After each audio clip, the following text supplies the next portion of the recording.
This is Jen from Thread Honey, and today I'm going to show you how to do the running stitch. The running stitch is a great beginner-friendly stitch if you're new to embroidery. Starting from the back of your hoop, bring your needle through to the front. Create a stitch.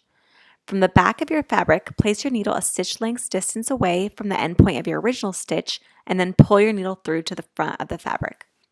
You'll repeat this process, taking your needle a stitch length distance and pulling the needle from the front to the back.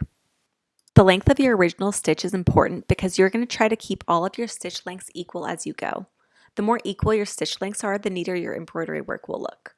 On this first line, I have measured out the stitches so that they're equal. I'm also using 6 strands of embroidery floss, and you can see how thick the embroidery ends up looking. On the second line, I'm going to freehand the running stitch. I'm also going to use only 3 strands of embroidery floss, and you can see the difference of thickness between the first line and the second. Thank you for watching. I hope you found this video helpful. If you have any questions, just let me know below. If you're looking for more embroidery patterns, tutorials, kits, and supplies, you can visit my website at thethreadhoney.com. I'm also on Instagram at threadhoney.